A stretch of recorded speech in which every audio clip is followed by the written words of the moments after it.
আমার এই কফি শপটি মাত্র 1 বছরের ভাবনা। আমায় দীপ যখন প্রত্যাখ্যান করলো, আমি একা হয়ে গেলাম। তখন নিঃসঙ্গতা কাটিয়ে ওঠার জন্য কিছু একটা করব ভেবেছিলাম। তৈরি হলো মেঘ পেয়ালা, আমার স্বপ্নের কফি ঘর। অবশ্য এখানে যে কেউ এসে বসতে পারে না।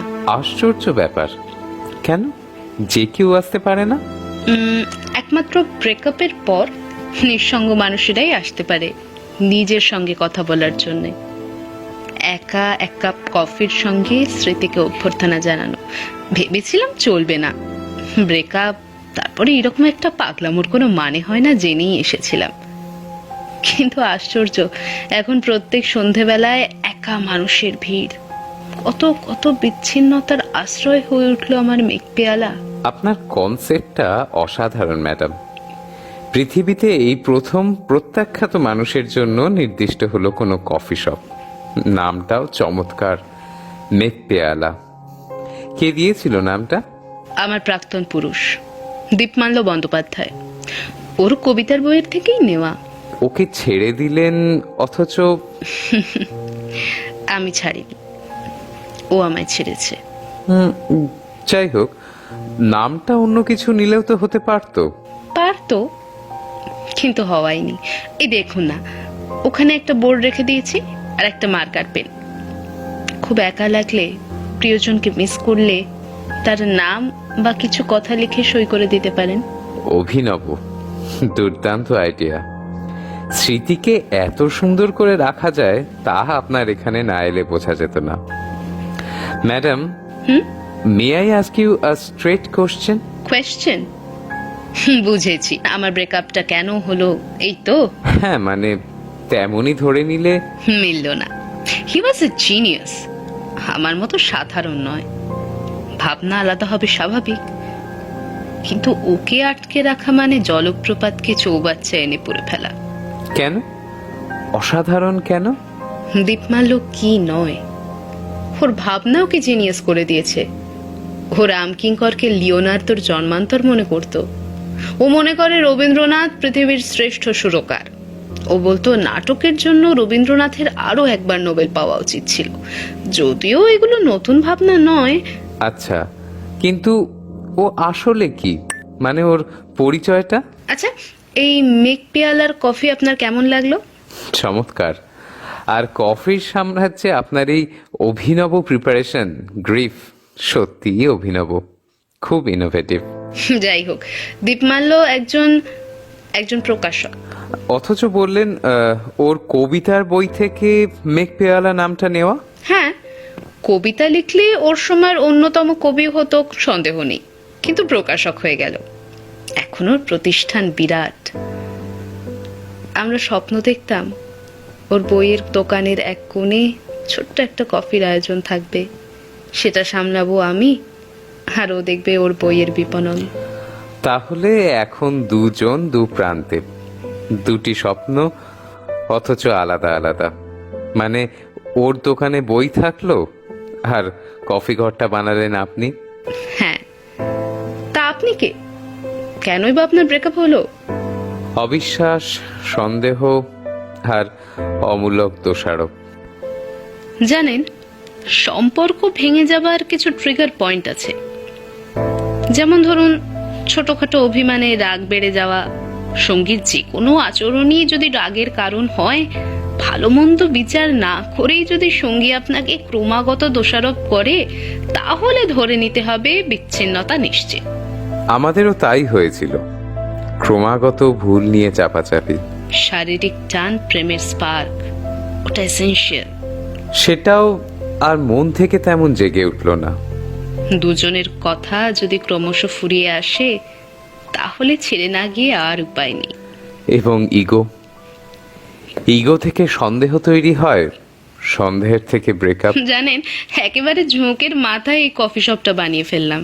হ্যাঁ, আমি অবশ্য আপনার এই ব্রেকআপ জনিত বিষয়টি জানতাম না, কিন্তু একটা ম্যাগাজিনে বিচ্ছিন্ন মানুষের কফি ও স্বপ্ন রচনাটি পড়ে ছুটে এলাম এখানে বিষয়টা বুঝতে। ম্যাডাম, আপনি খুব অসাধারণ। ধন্যবাদ। সুন্দর বা বিউটিফুল বলেননি এই রক্ষে? না, সুন্দর না বলে উপায় নেই, কিন্তু আপনার স্মার্টনেস ও ব্যক্তিত্ব সৌন্দর্যকে ছাপিয়ে গেছে, অনেকটা আকাশ ছাপিয়ে শরতের মেঘের মতো। কাব্যি করছেন এই তো? ঠিক তেমন নয়, তবে মনটা খুব হালকা লাগছে, খুব ভালো লাগছে। ইমপ্রেস করার চেষ্টা করছেন? ইমপ্রেস যদি করি তাতে আপত্তি আছে? আপনি কি এখন কমিটেড? ব্রেকআপের পর নতুন কোনো? না, একা। ব্রেকআপ হবার পর ভেবে দেখলাম ব্রেকআপ মানে মুক্তি। একটা যেমন দুঃখ আছে, পাশাপাশি একটা মুক্তি। একলা আমি দিয়ে পৃথিবীটাকে ভরাট করে দেওয়া। ম্যাডাম, আপনি কোথায় সাধারণ? কি ভালো বললেন, মুক্তি। সত্যি তো, একটা নিজের মতো। আপনি আপনার গার্লফ্রেন্ডকে মিস করেন? মনে হয় যে কারণগুলোর জন্য বিচ্ছিন্নতা এলো সেগুলো ঠিকঠাক এখন সাজিয়ে নিয়ে। মিস করি, করতেই হয়, কিন্তু আমি জানি পৃথিবীর সব কিছু দিয়েও আর ফেরা যায় না, ফেরা যাবে না।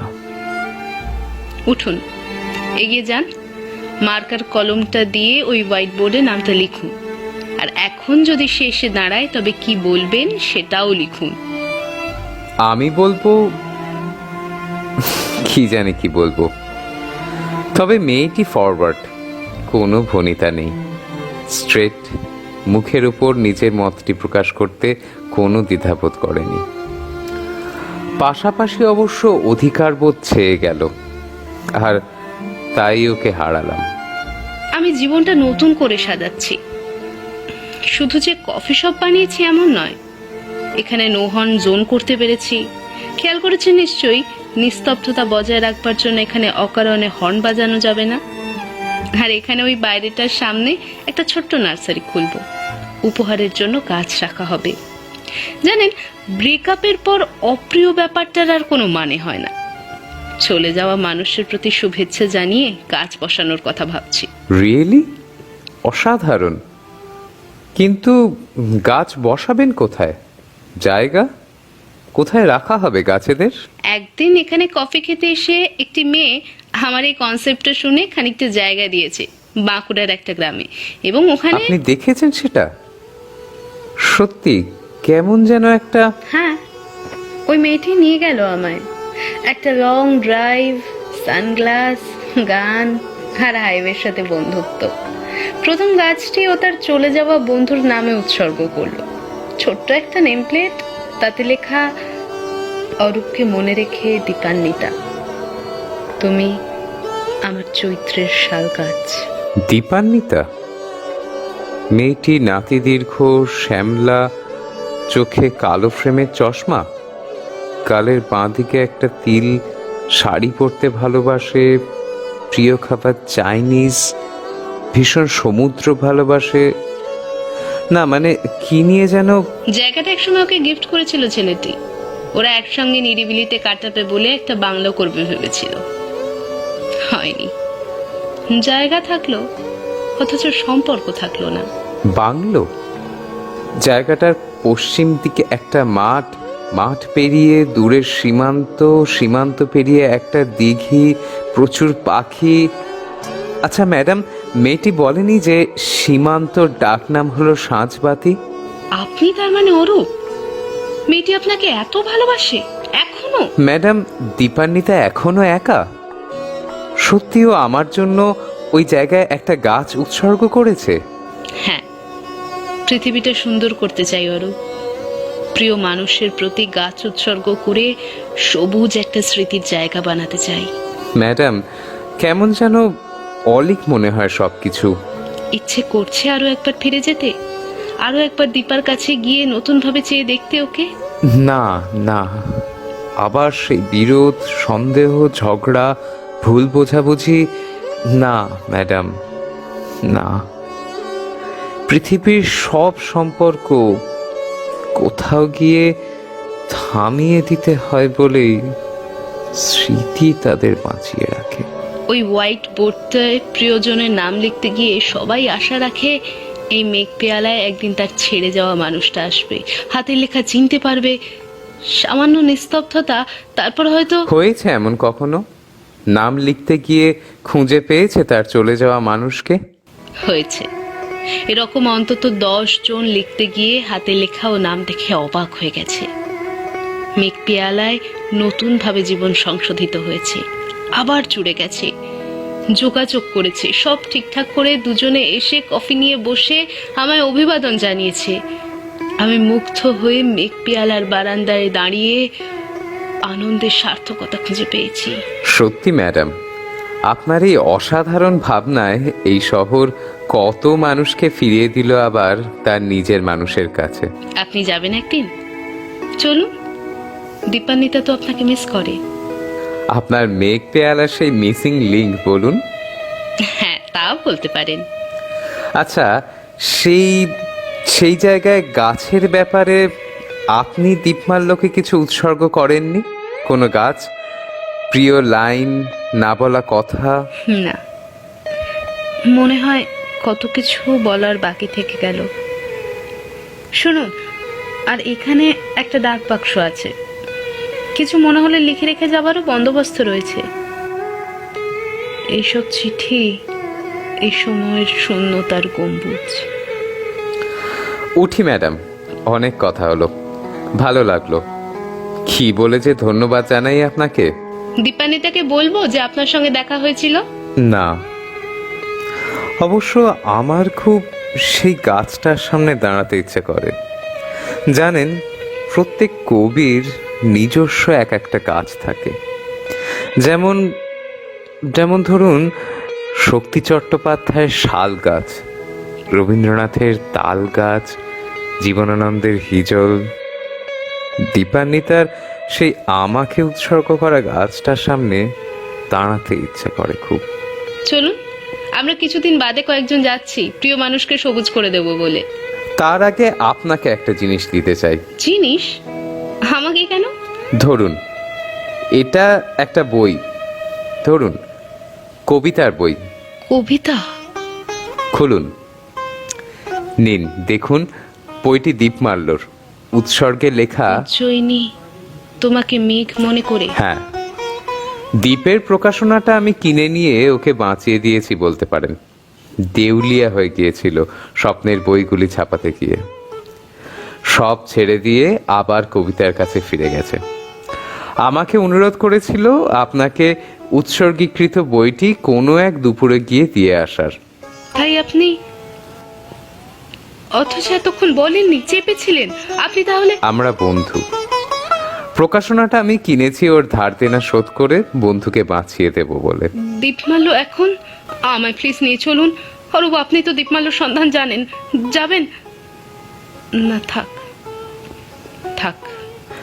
উজ্জয়িনী, ব্রেকআপ বলে আসলে কিছু হয় না, কিন্তু ব্রেকআপ না থাকলেও বোঝা যায় না যে কে কাকে কতখানি ভালোবেসে ফেলেছিলাম।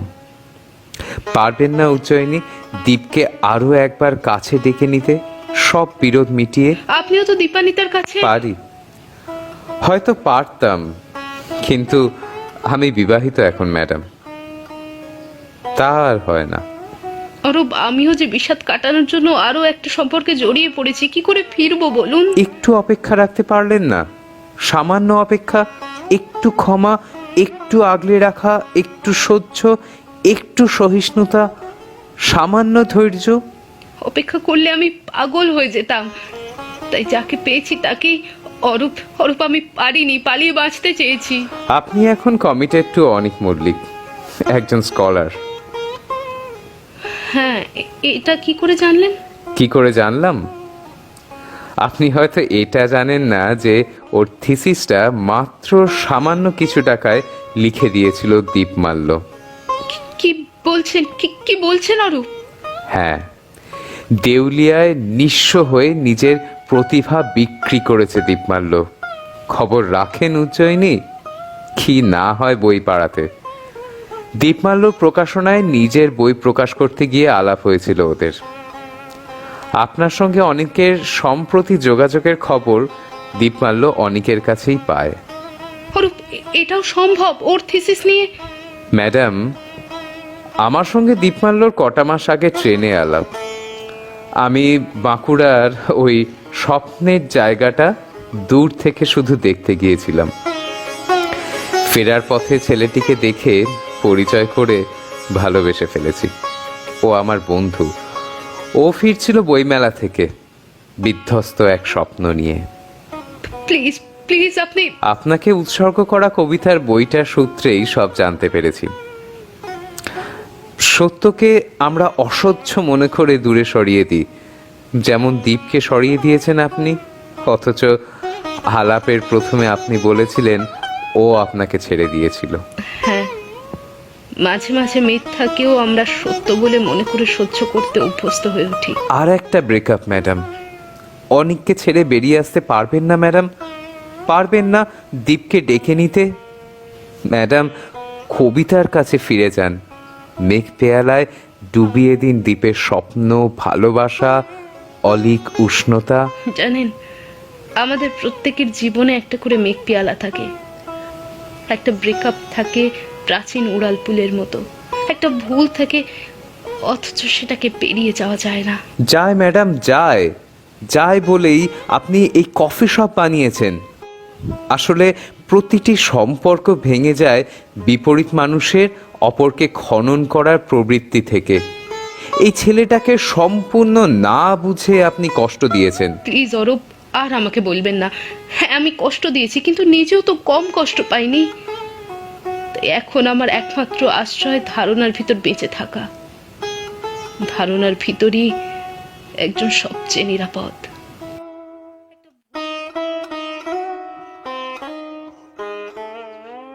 না, উজ্জয়িনী ফেরেনি। আমিও দীপান্বিতার কাছে ফিরে যাইনি। এই শহর, কফি শপ, ডাকবাক্স, টানা রিক্সা, সব মিলিয়ে স্মৃতির এপিটাফ আমাদের স্বপ্নভঙ্গ প্রেমের স্মৃতি। আবার সম্পর্ক থেকে বেরিয়ে এসে আমি একা হলাম। অনেক চলে গেল, আমিও ফিরে দেখিনি। মেঘ পেয়ালার এই নির্জন দুপুরে আমার ব্রেকআপের দুঃখ ভাসিয়ে দিচ্ছে।